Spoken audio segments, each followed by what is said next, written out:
Faço referência agora ao professor Marcus Schwenningen, professor emérito de gestão na Universidade de St. Gallen, Suíça, perito internacional em cibernética organizacional e dinâmica de sistemas, acadêmico da International Academy for Systems and Cybernetic Science, diretor também da World Organization of Systems and Cybernetics, dentre várias publicações, está o seu Intelligent Organizations. Foi professor visitante no Brasil da Fundação Getúlio Vargas e fala desde a Suíça. Muito bem, vamos ouvir agora o professor Marcus Schwenningen, por favor.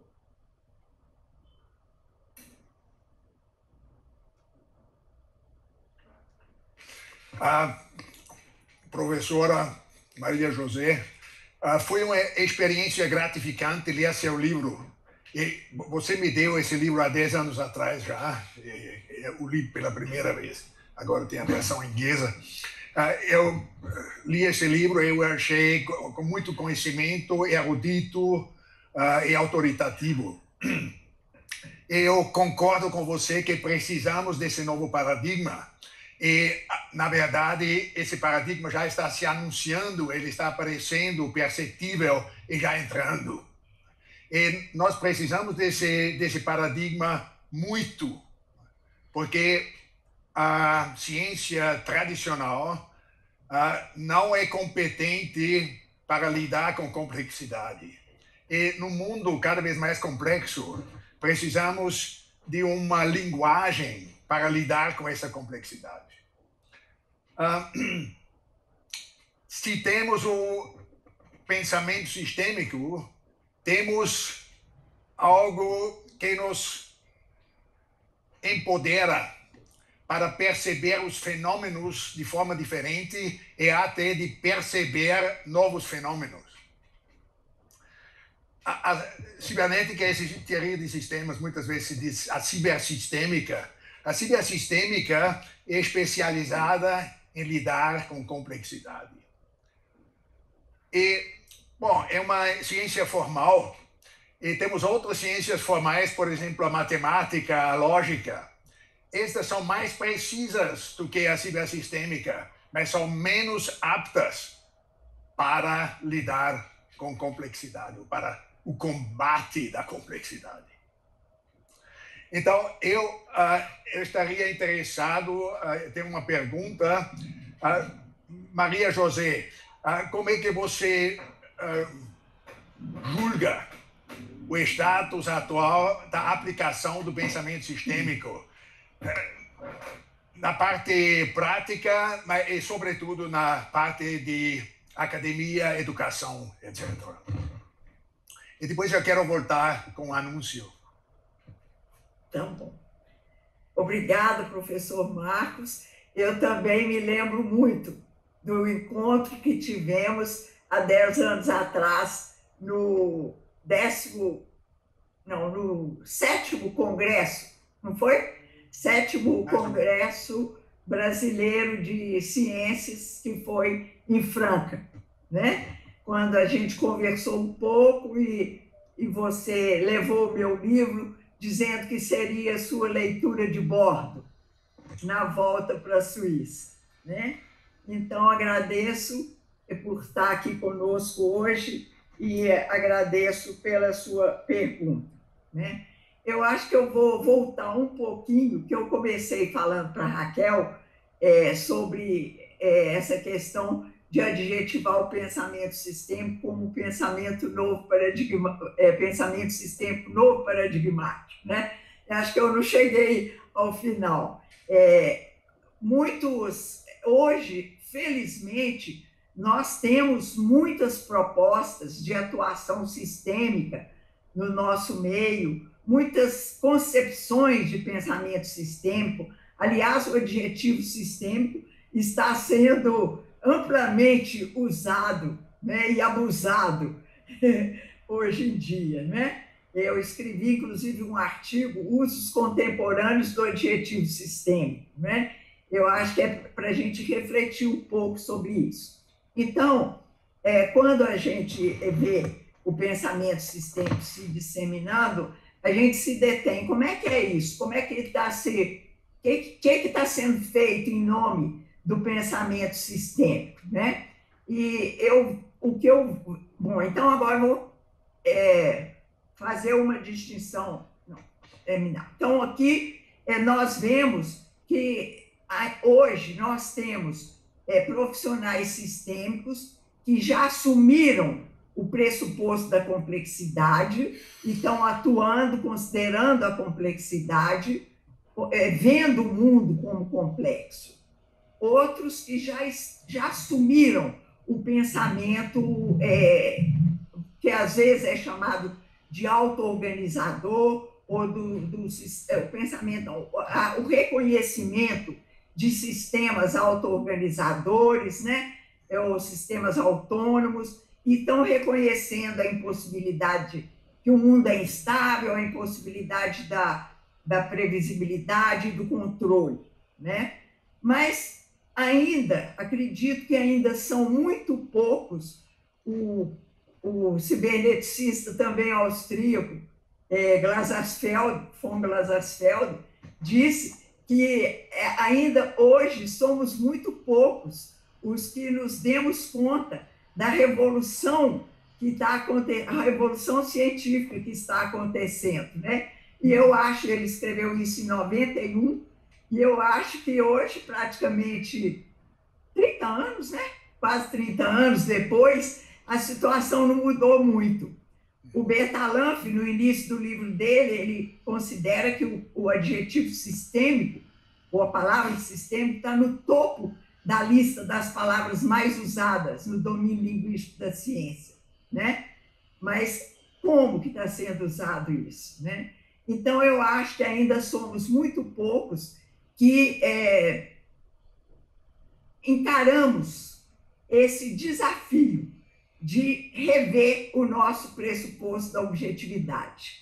Então, eu vejo muitos cientistas sistêmicos que estão trabalhando com a complexidade, com a imprevisibilidade, mas que ainda consideram que a complexidade e a instabilidade estão lá no mundo para serem abordadas.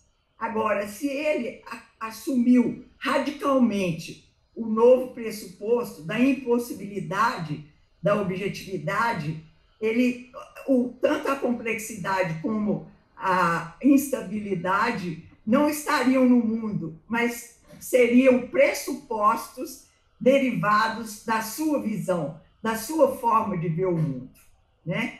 Então, aí eu chamo de novo paradigmático, que o Heinz von Foster nos convida a chamar de segunda ordem, né? Visão de segunda ordem.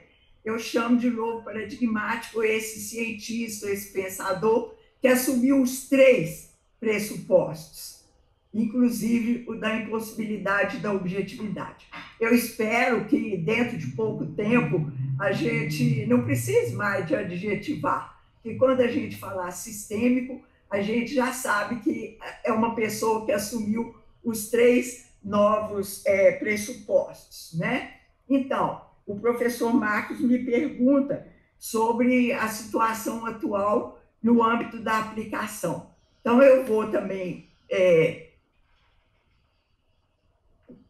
pontuar uma diferença que eu acho importante entre as dimensões da atividade científica, onde eu distingo três dimensões. A dimensão da epistemologia, do pensamento, da visão de mundo, do profissional, do pesquisador, do cientista. A teoria, que é o conjunto articulado de princípios teóricos que ele vai usar para compreender ou para explicar o fenômeno no qual ele está interessado, e a prática, que é a aplicação que ele vai fazer, ou a atuação que ele vai ter na prática, ou a aplicação de uma metodologia, que também precisa ser coerente ou consistente com a sua visão de mundo, né? Então, se o profissional tem uma visão sistêmica de primeira ordem, é natural, compreensível, que ele desenvolva práticas sistêmicas que o Heinz von Foster chamaria de primeira ordem, né? Agora, se ele já assumiu essa terceira dimensão, esse terceiro pressuposto do pensamento sistêmico, ele vai atuar de uma forma diferente, né? Vai desenvolver práticas diferentes. Então, eu vejo que existem experiências de abordagem sistêmica nos vários contextos da atividade profissional, né? Eu, inclusive, tenho um texto que eu escrevi, Implicações do Pensamento Sistêmico em vários contextos de prática profissional, porque eu considero que a teoria nós aplicamos. Eu aplico uma teoria, às vezes não fiquei satisfeito, eu achei que ela não me ajudou a compreender o meu fenômeno de interesse, eu posso mudar e escolher outra teoria, experimentar, usar outra teoria, para entender, para explicar o que está acontecendo, o processo que está se desenvolvendo com a minha intervenção, com a minha atuação, né? Mas a minha epistemologia me implica, né? Quer dizer, eu vou me sentir desconfortável se eu atuar de uma forma inconsistente com aquilo que eu acredito. E isso acontece muito, né? Porque nem sempre a gente tem encontrado contextos onde a gente possa atuar de uma forma novo paradigmática, né? Então, nós estamos numa fase de transição. Embora, por exemplo, eu tenha desenvolvido uma metodologia que eu considero uma metodologia novo paradigmática, ela está apoiada em conceitos teóricos também novo paradigmáticos e também é consistente com essa nova visão de mundo, né?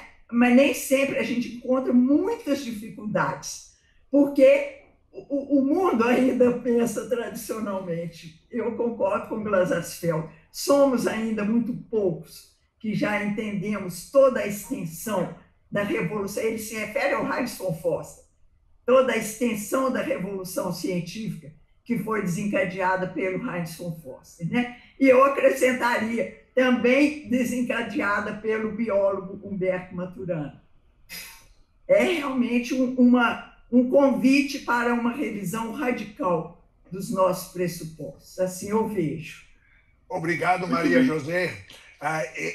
Eu acho interessante que você conta que as coisas com respeito ao enfoque sistêmicos não mudaram muito nos últimos 30 anos. Essa foi uma preocupação minha, porque na minha escola, Universidade de St. Gallen, nós tivemos nosso primeiro modelo de management em 1972. Isso há mais de 50, foi 68, aliás, foi 50 anos atrás.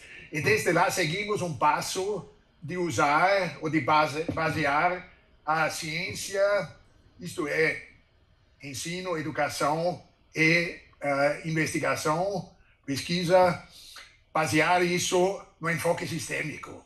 E nós temos renovado esse framework, é um framework, como se diz framework? Um conceito geral, uma estrutura que usamos todos esses anos. Agora, me interessou qual é o status geral da educação baseada no enfoque sistêmico. E para aí eu fiz, não é um inventário meticuloso, mas eu tentei de captar sinopticamente o estado. E eu vi que tem alguma coisa, mas que tem muita margem para melhorar a situação. Então, eu pensei que isso poderia interessar a vocês. Não é o que eu falei ontem, mas o que continua de onde parei ontem, eu começo com isso. O artigo se chama Cyber Systemic Education, Educação Cibersistêmica, Enabling Society for a Better Future, empoderando a sociedade para um futuro melhor.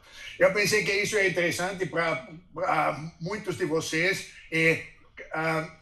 os colegas da organização depositaram esse artigo para vocês aqui no chat, e de onde podem descarregá-lo. Muito obrigada, professor Marcos. Eu acho que é mais do que interessante, é fundamental que nós todos possamos ter acesso a esse texto seu e possamos que ele venha desencadear reflexões e conversações muito proveitosas entre nós. Mas então eu quero também dar notícia de que nos últimos anos eu atuei como consultora sistêmica do projeto pedagógico do um curso novo na PUC Minas, um curso de engenharia de energia, cujo projeto pedagógico é sistêmico. Ao aplicar ao desenvolver esse projeto pedagógico, o coordenador encontrou algumas dificuldades porque os professores ainda não pensavam sistemicamente, né?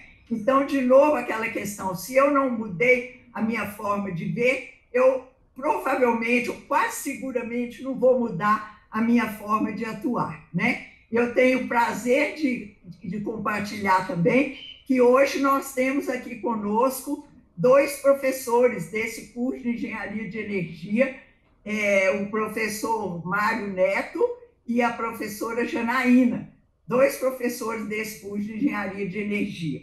Então, qual foi o meu trabalho? O meu trabalho foi coordenar um ciclo de reflexões sobre o pensamento sistêmico com todos os professores, todos foram convidados e a gente desenvolveu conversações durante vários encontros, né?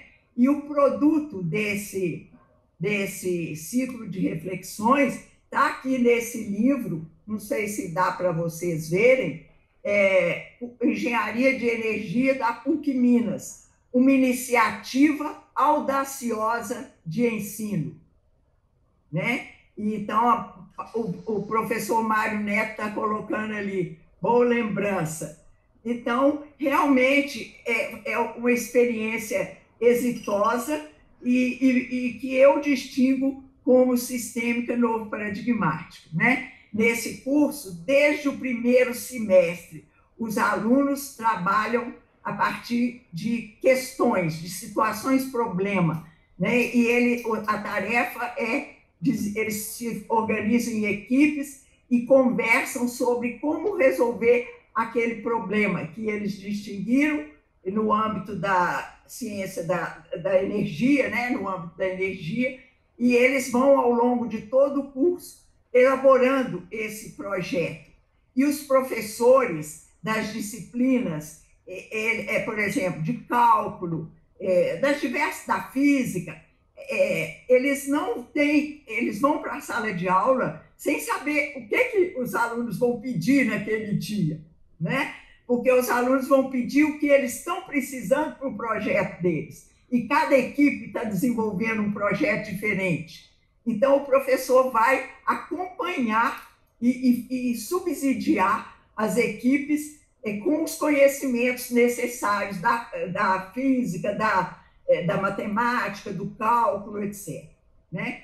Eu distingo como um projeto muito inovador e foi um prazer para mim participar desse ciclo de reflexões lá com os professores e tenho também um artigo publicado que consta nesse livro, com algumas reflexões sobre o contexto de ensino-aprendizagem. Obrigada, professor Marcos.